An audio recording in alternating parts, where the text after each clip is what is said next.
10ാം class കഴിഞ്ഞ് നേരെ സെമിനാറിയിലേക്കുള്ള ജീവിതം. 10ാം ക്ലാസ് കഴിഞ്ഞോ അണ്ണാച്ചി?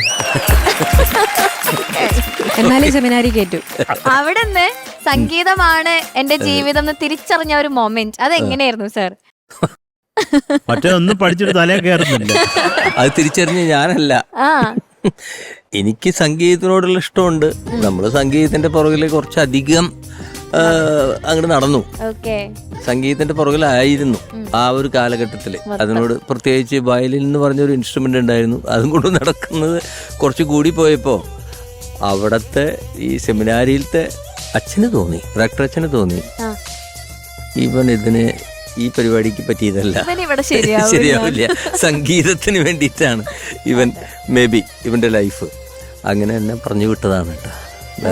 വളരെ സിമ്പിളായിട്ട് കൂളായിട്ട്, വഴക്കമൊന്നുമില്ല, സന്തോഷത്തോടെ സ്നേഹത്തോടെ, മോനെ നിനക്കൂടെ പറ്റില്ല, നീ പൊക്കോ എന്ന് പറഞ്ഞു. അച്ഛൻ ഒരുപാട് അച്ഛനോട് ഞങ്ങൾ കടപ്പെട്ടിരിക്കുന്നു. അച്ഛനെങ്ങാണ് അവിടെ പിടിച്ച് നിർത്തിയിരുന്നെങ്കിൽ നിങ്ങൾക്കും ശല്യം, നാട്ടുകാർക്കും ശല്യം. ഞങ്ങൾക്ക് എന്തോരം പാട്ടുകൾ, നമുക്ക് ഇഷ്ടം പോലെ പാട്ടുകളാണ് അച്ഛൻ തന്നത്.